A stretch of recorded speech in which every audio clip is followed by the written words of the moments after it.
Bueno, muy buenas noches. Soy Maggie, soy paraguaya, vivo en Uruguay. Desde hace 4 años me quedé acá durante la pandemia. Em, Tengo esclerosis múltiple primaria progresiva. Tengo 50 años. Me diagnosticaron a los 40. Pero los médicos creen que tengo la patología desde más o menos los 16 o los 20 años, que fue cuando se dispararon mis primeros síntomas. Em, Soy de profesión diseñadora gráfica, soy mamá de Paloma, que tiene 27, y Eugenia, que tiene 24. Em, y soy coach ontológica, es decir, ayudo a las personas a lograr sus objetivos a través de un proceso de conversaciones donde el coach lo que hace es hacer preguntas para que el otro encuentre sus respuestas. Soy también programadora neurolingüística, así que los que me siguen en las redes van a ver un poquito de eso en mis posteos porque trato siempre de comunicar de una manera asertiva y tratando de transmitir correctamente las cosas. Así que bueno, eso es un poquito de mí y quiero contarles mi historia. Gracias Susana por invitarme a estar aquí y bueno, vamos a ver si un poquito de lo que cuento les resuena o les ayuda en algo. Voy a presentar la pantalla. A ver, a ver.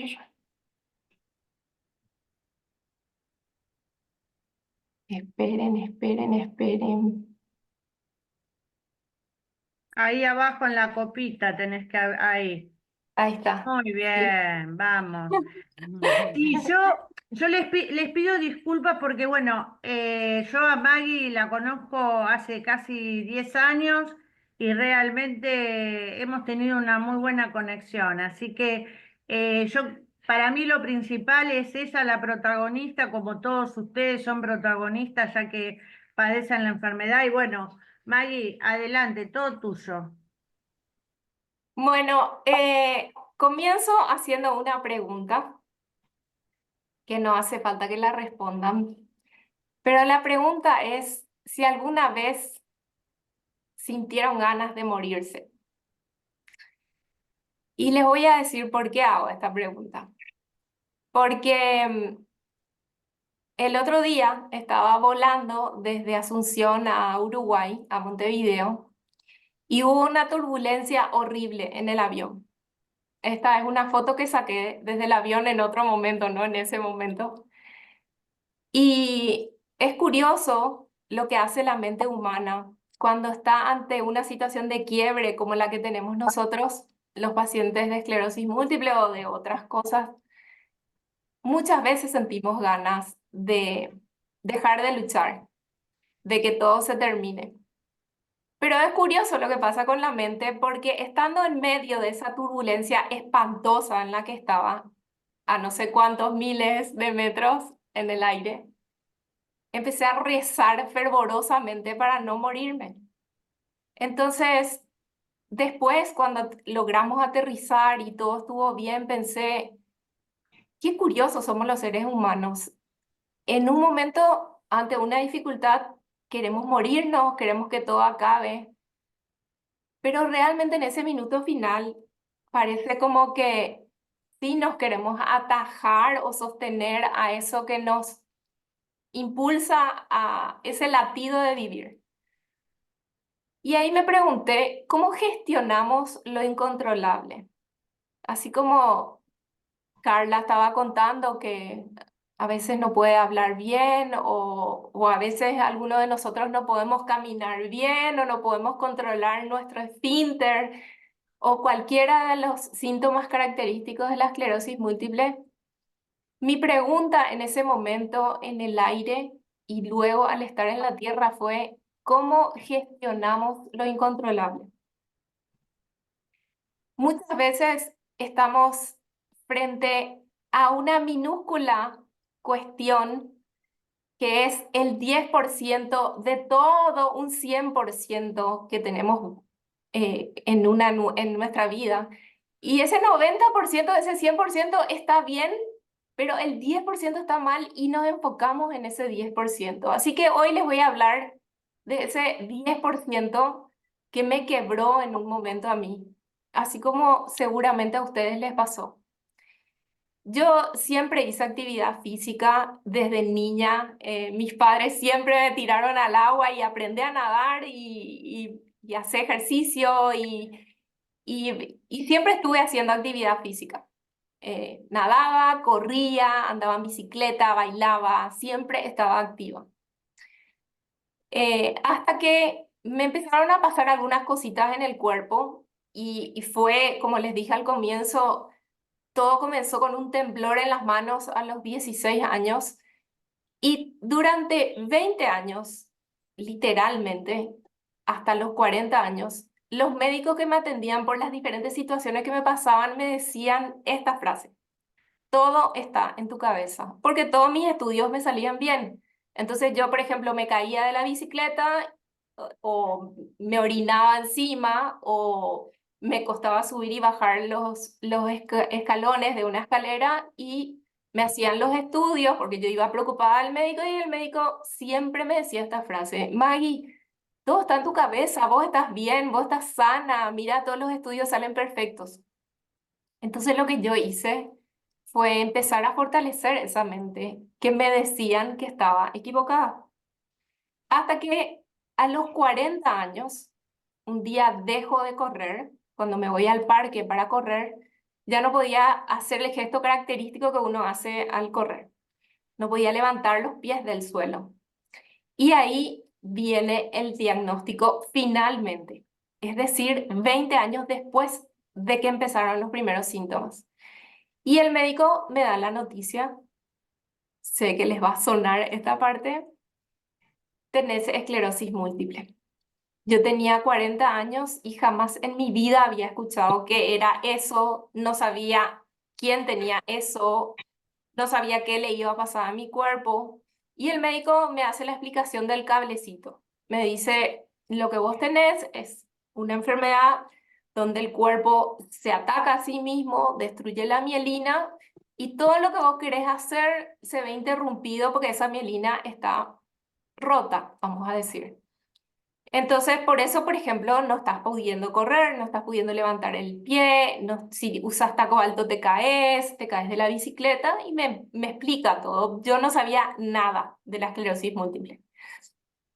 Y me dice estas cuatro palabritas que en ese momento fueron para mí súper duras. Me dijo: es una enfermedad crónica, es autoinmune, es inflamatoria y es incurable. Esas cuatro palabritas que en ese momento fueron así, la tragedia, se convierten después en algo muy importante que les quiero compartir.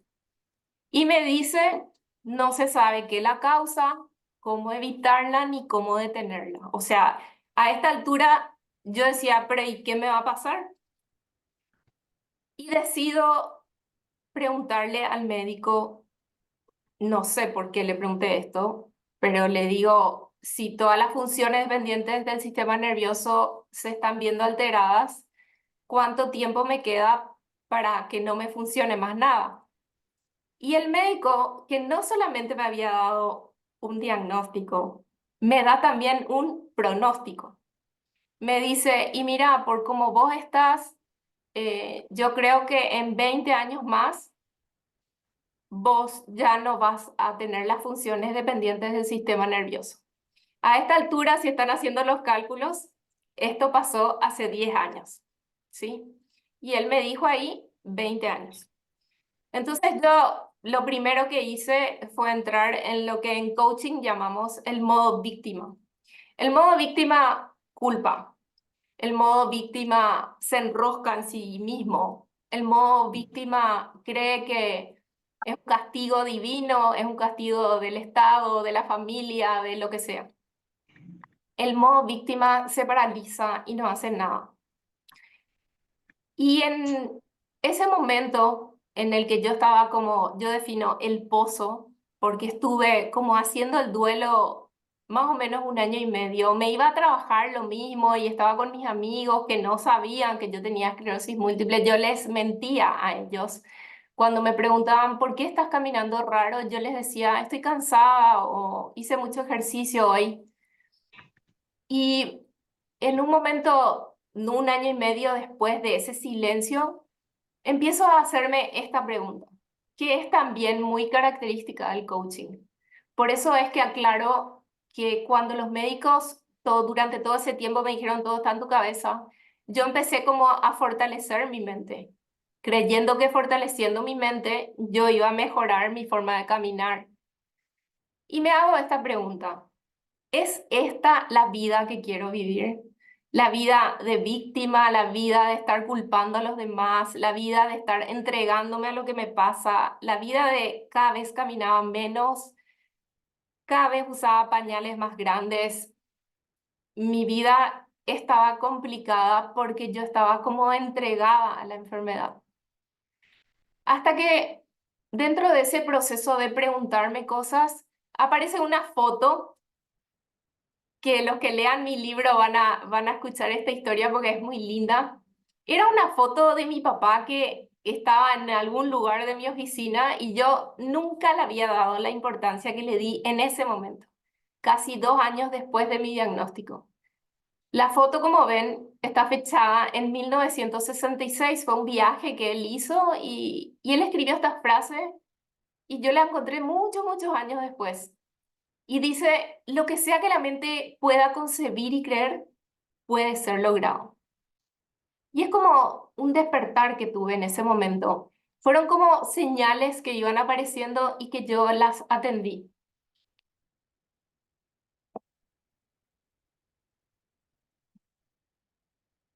Em, y me doy cuenta que con mi actitud y con lo que yo me digo, yo puedo cambiar mi realidad. No es que estoy negando la enfermedad, no es que estoy diciendo que deja de existir, sino qué hago yo para cambiar la forma en la que veo eso que me pasa. Entonces empiezo a darme cuenta, a tomar conciencia de esas 4 palabritas que me había dado el médico. Me había dicho crónica, autoinmune, incurable e inflamatoria. Y digo, ¿cómo me puedo hacer cargo yo de eso? No solamente depender del medicamento. ¿Qué puedo hacer yo para de alguna manera contrarrestar esas 4 palabritas? Y digo, bueno, voy a empezar primero por la alimentación. ¿Qué puedo hacer para desinflamar mi cuerpo, ya que el médico me dice que es una enfermedad inflamatoria? Nosotros lo que hacemos desde que nacemos hasta que morimos es comer. Al nacer puede ser la teta de la mamá y al morir puede ser el suero que nos dan en terapia intensiva o donde sea. Pero algo que hacemos desde que nacemos hasta que morimos es comer. ¿Y qué yo estaba haciendo para exacerbar esos síntomas, para inflamar aún más? ¿Qué estaba comiendo? Entonces empiezo a investigar, encuentro a la doctora Terry Walls y su dieta paleolítica y empiezo a investigar mucho cómo puedo sanar a través de la alimentación y me doy cuenta que los alimentos procesados y ultraprocesados y todo lo que tenga nombrecitos raros en las etiquetas era algo que me inflamaba y que me hacía sentir mal. El médico me había dicho que mi vista se iba a ver afectada, entonces empiezo a decir, quiero leer todo lo que pueda y me concentro en eso y empiezo a disfrutar, no con una visión pesimista de las cosas, sino quiero disfrutar lo que está pasando. Empiezo a estrechar mis vínculos más cercanos y a elegir conscientemente quién está dentro de mi círculo de contención. También empiezo a suplementarme para poder ayudar de alguna manera con las carencias de vitaminas y minerales que mi cuerpo tenía. Y empiezo a trabajar mucho la motricidad fina. Para que vean, el lado izquierdo es el que yo más tiemblo y fue algo que me pasó a los 16 años y perdura hasta ahora. Entonces digo, bueno, ¿qué puedo hacer para ayudarme de alguna manera a trabajar aún más la motricidad fina? Y empiezo armar a rompecabezas, a cocinar conscientemente, tratar de cocinar yo, cortar las verduras. Hago cerámica también para potenciar aún más el desarrollo de los dedos de la mano. Y empiezo a atreverme a hacer otras cosas. Digo, yo quiero bucear, pero vos tenés esclerosis múltiple, Maggie, pero yo quiero tratar. Entonces empiezo a animarme a hacer más cosas. Y también una de las cosas que hago es empezar a investigar diferente. Ya mis ojos no estaban en esclerosis múltiple como yo encontraba siempre, que siempre me pasaba que como yo hacía búsquedas abiertas en internet, ponía esclerosis múltiple así nomás, me salían este tipo de imágenes y yo dije, esta puede ser mi realidad, pero ¿qué pasa si hay alguien que tiene esclerosis múltiple y que no necesariamente está discapacitada en algún aspecto o a pesar de la discapacidad puede vivir una vida diferente?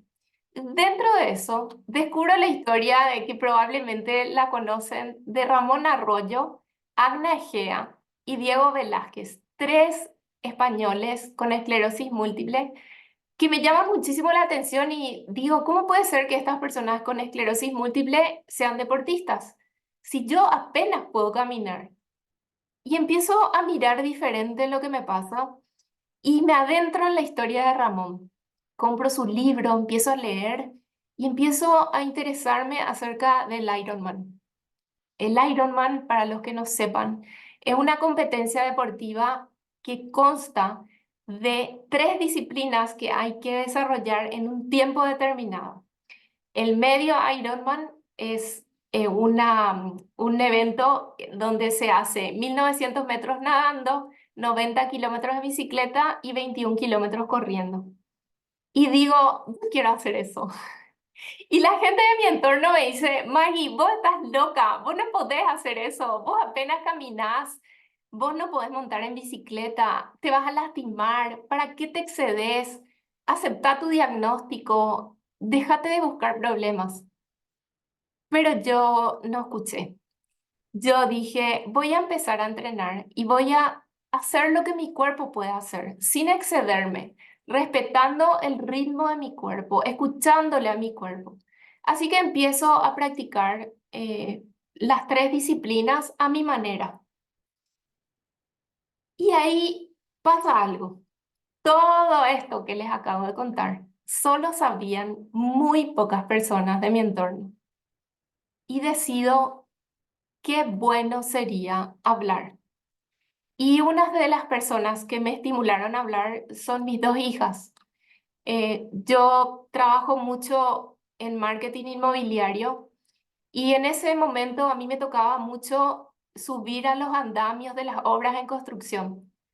Yo no le decía a nadie que yo tenía esclerosis múltiple y yo tenía que subir a grandes alturas y yo me enfrentaba con el miedo de la altura, de los andamios, de caminar en terrenos irregulares.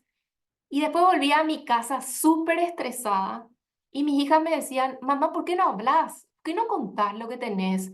Porque contar va a hacer que el otro te pueda ayudar, pero vos te estás sometiendo a un estrés innecesario al estar callándote de lo que te pasa. Así que decido hablar, haciendo un posteo inofensivo en mis redes sociales el día de mi cumpleaños, era 2016, ahí ven la fecha, y pasa algo re loco, el posteo se vuelve viral y empieza a escribirme gente de todas partes del mundo, no sé, desde Italia hasta Guatemala, no sé, de todas partes del mundo que encontraron en mi posteo una esperanza frente a lo que sea que les esté pasando. Ya no era solamente la esclerosis múltiple, sino cómo afronto esto que me pasa con otros ojos. Así que ese viaje se vuelve de todos, porque todos los que me siguen empiezan a compartirme sus cosas también, sus propios dolores. Así que empiezo como a subir más contenido a mis redes de las cosas que hago, de las cosas que me interesan, de las cosas que me hacen bien. Y me empiezan a buscar de varios medios de comunicación y otras personas que quieren saber más de mi historia.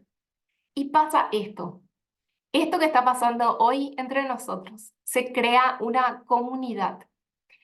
¿Cómo podemos ayudarnos entre nosotros a superar eso que nos pasa?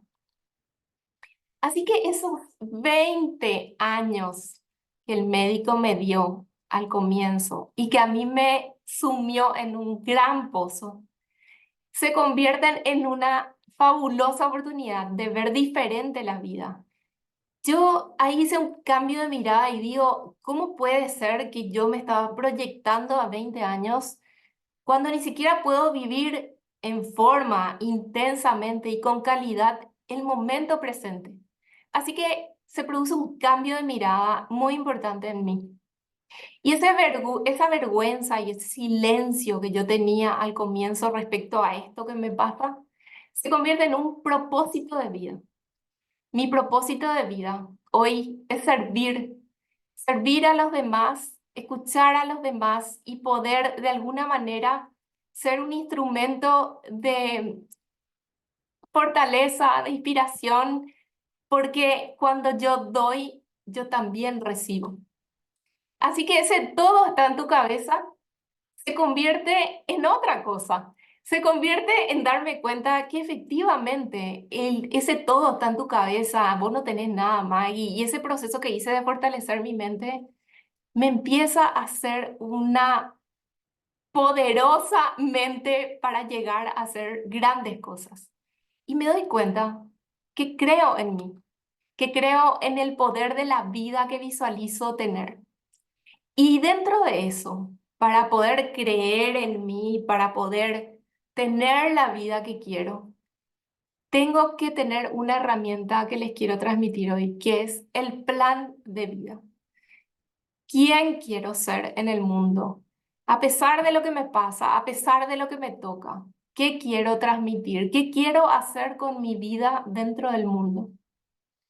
Dentro de eso, planifico, organizo y fluyo. Empiezo a definir mis roles. ¿Quién soy yo? ¿Yo soy solamente un paciente de esclerosis múltiple o soy solamente mamá o soy solamente diseñadora gráfica? Empiezo a decir, no, yo tengo diferentes roles.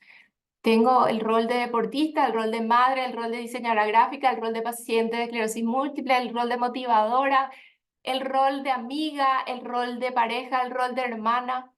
Y dentro de eso empiezo a organizar mi día.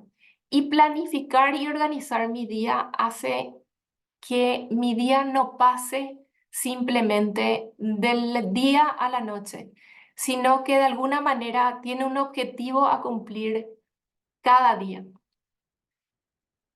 Empiezo a hacerme cargo de lo que me pasa. Yo controlo la situación no me controla a mí. ¿Qué quiere decir esto? Si yo me hago cargo, yo de alguna manera controlo eso que me pasa. Yo ya no soy la persona que antes decía, el Estado no me brinda el medicamento, entonces voy a ir en bajada respecto a mi discapacidad. Em, ¿Cómo puedo hacer yo si yo no estoy recibiendo el medicamento ahora por X motivo? ¿Cómo puedo hacer yo para estar mejor?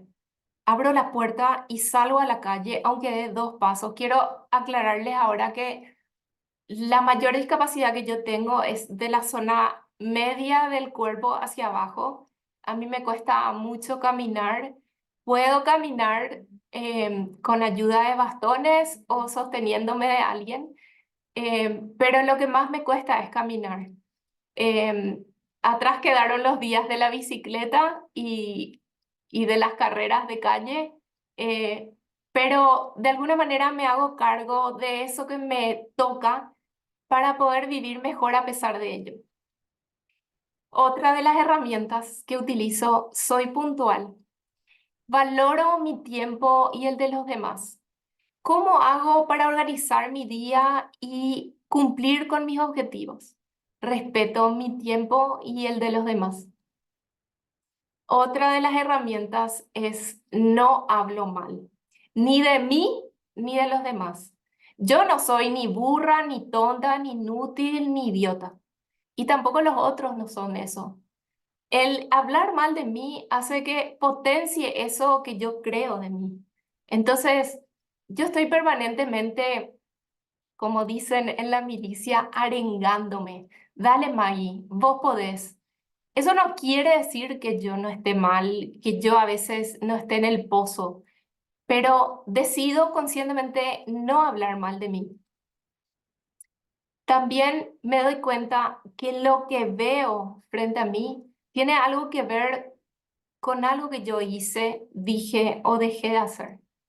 ¿Qué es lo que estoy viendo? Estoy viendo desinterés, estoy viendo falta de empatía, estoy viendo mala educación, estoy viendo arrogancia. Me detengo a ver y a estar en estado de conciencia plena y decir, ¿dónde sembré esto? Por eso estoy cosechando.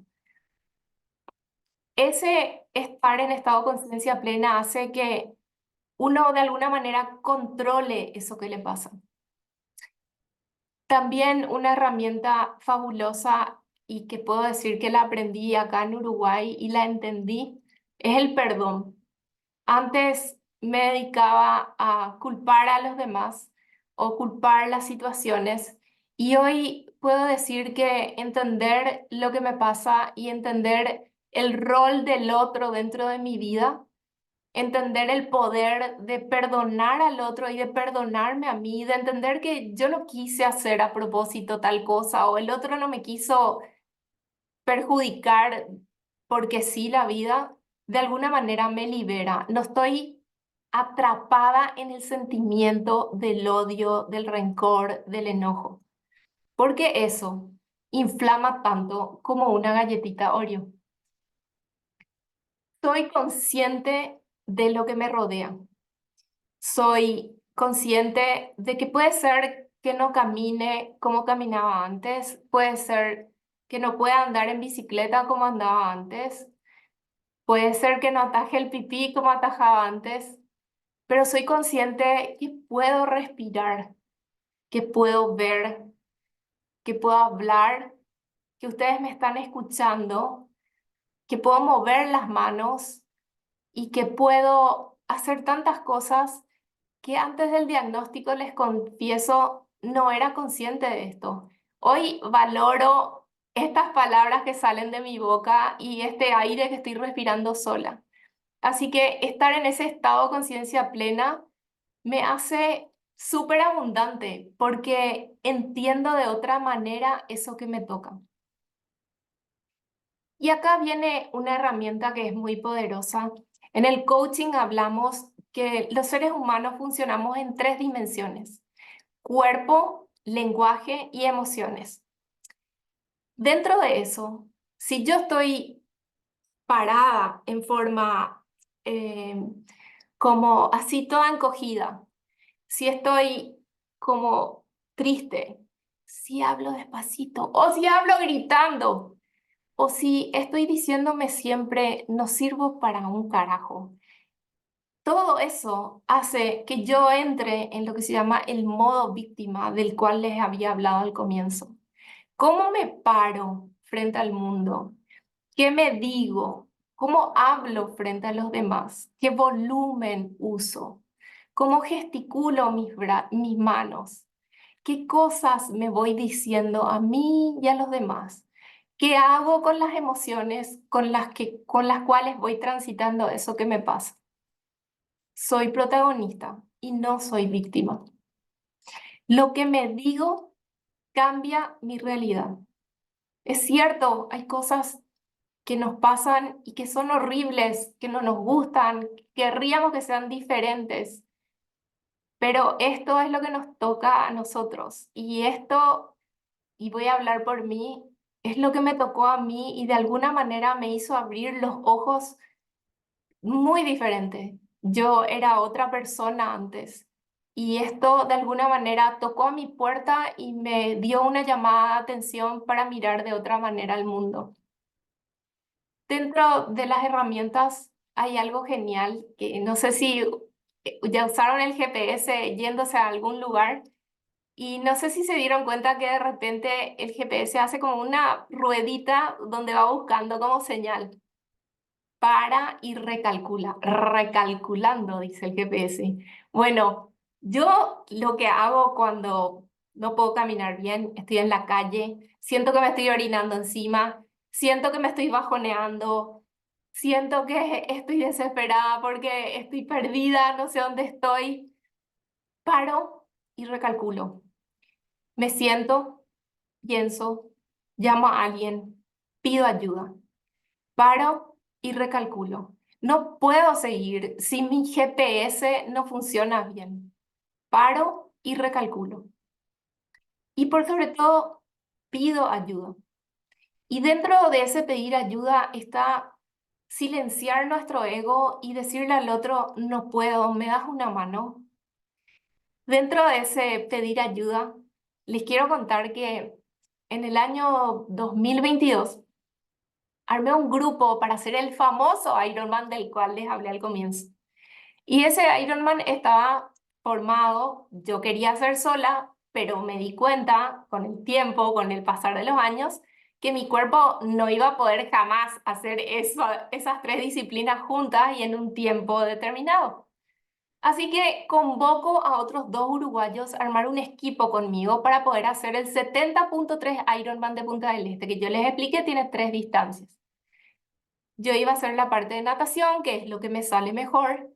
Pablo Rosso, que es un uruguayo amputado, iba a hacer la parte de bici. Y Eduardo Dutra, un atleta uruguayo también amputado en ambas piernas, iba a hacer la parte de los 21 kilómetros corriendo.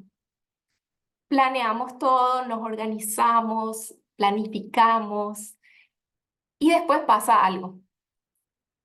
Eduardo Dutra no podía hacer el circuito de la corrida porque su silla de ruedas no entraba dentro del circuito. Así que tuvimos que parar y recalcular. ¿Qué hacemos ahora? Estamos ahí por hacer el 70.3 Ironman y no podemos hacer. ¿Qué vamos a hacer? Así que pedimos ayuda y armamos un nuevo equipo. Yo otra vez en la parte de natación, los 1900 metros nadando, Pablo en la parte de ciclismo y Álvaro Pérez, un corredor uruguayo ciego, en la parte de la corrida. Para que entiendan, Álvaro corre con una persona que le guía, que está atada a uno de sus brazos. Entonces armamos el equipo, por fin iba a ser el Ironman que yo tanto quería.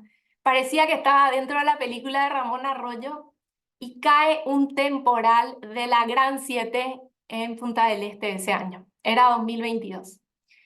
Y se suspende, se cancela el evento. Estábamos todos en la salida y se cancela el evento. Era un temporal que yo creo que era como, Maggie, deja de planificar tanto. Y se cancela el evento.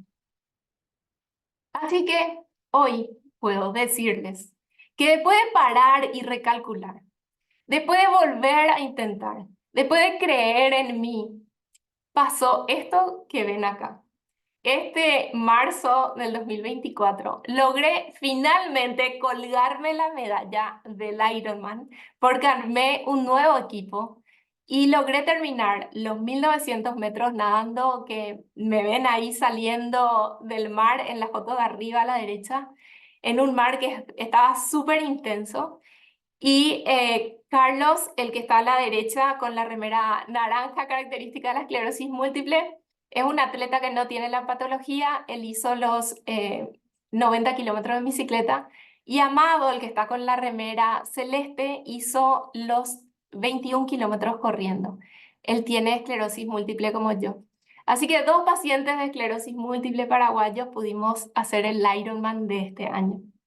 Y ahí me di cuenta que no son las personas o circunstancias las que determinan lo bueno o malo que es el día. Son los ojos con los que miramos eso que nos pasa. Si yo me detenía acá, que otra vez no logro hacer, que otra vez hace tantos años estoy intentando hacer, Eduardo no puede entrar al circuito con la silla, ¿qué pasaba si me rendía ahí? ¿Qué pasaba si después cuando armamos el equipo con Pablo y con Álvaro y se suspendió, se canceló en la largada, ¿qué pasaba si me rendía? Pasó esto pasó, porque no me rendí, porque continué, porque creí en mí y por sobre todo porque pedí ayuda. Así que hoy lo que le quiero decir es que nada cambió, solo yo cambié. Por lo tanto, todo ha cambiado. Y quiero compartirles ahora algo súper lindo que pasó ahora hace un mes más o menos acá en Uruguay, que fue, em, hay una institución acá que se llama Senderismo para Todos, que ellos tienen sillas de ruedas para senderismo adaptado. Y me invitaron a que yo suba al quinto punto más alto de Uruguay, en la silla de ruedas de ellos. Y yo dije, bueno, vamos a ver si lo logro. Éramos 18 personas que ellos iban empujando mi silla, entre todos se iban turnando, es decir, pido ayuda, acepto ayuda, planifico, organizo, fluyo. Y de alguna manera lo logramos. Pudimos llegar a la meta del quinto punto más alto de Uruguay. Así que hoy quiero decirles eso, no importa cuál es su meta, no importa si la meta, como dice Ramón Arroyo, es llegar hasta la cocina y cortar un pedazo de pan, si es abrir la puerta y salir a la calle y caminar 100 metros, no importa. A veces yo digo, mi Ironman es llegar al baño y no mearme encima. Y disculpen que lo diga así, pero es la realidad. A veces mi Ironman es eso. A veces mi Ironman es tragar y no ahogarme, tomar un vaso de agua y lograr hacer que circule correctamente en mi garganta. Les agradezco por estar acá y les agradezco por escucharme y les dejo con esa frase. No son los ojos, no son las cosas que nos pasan, sino son los ojos con los que miramos eso que nos pasa. Muchísimas gracias. Maggie, un placer escucharte. Yo ya te he escuchado varias veces y siempre me emociona tu testimonio de vida. Quiero agradecer, que no lo agradecí antes, al Laboratorio Gador que hizo posible esta conexión y esta transmisión. Así que bueno, creo que vas a estar dispuesta a las preguntas. Yo voy a dejar de grabar porque así después esto se sube a nuestro canal de YouTube. Así que bueno, todos los que están del otro lado, muchas gracias, gracias Maggie, y bueno, y gracias al Laboratorio Gador que hizo posible esta transmisión. Así que bueno, los dejo con Maggie. Muchas gracias.